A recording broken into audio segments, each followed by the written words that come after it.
Hello বন্ধুরা, নীলিমাস beauty মেকওভারে সবাইকে স্বাগত। এই হেয়ারটা কেমিক্যাল ট্রিটেড হেয়ার, তো এটা 1 বছর পর হেয়ার স্পা করতে এসছে।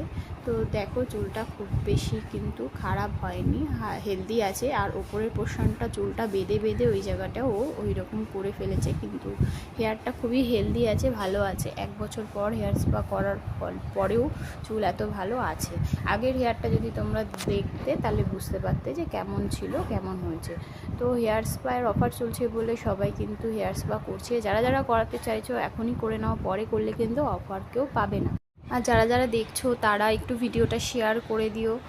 যদি তোমাদের আশেপাশে কেউ করাতে চাইছে অথচ অফারের জন্য বা হেয়ার স্পার প্রাইজের জন্য অনেকেই করতে পারে না, এই বর্ষাকালে কিন্তু হেয়ার স্পাটা খুব দরকারি একটা প্রোটিন ট্রিটমেন্ট চুলের জন্য। কারণ চুলে কিন্তু প্রচুর পরিমাণে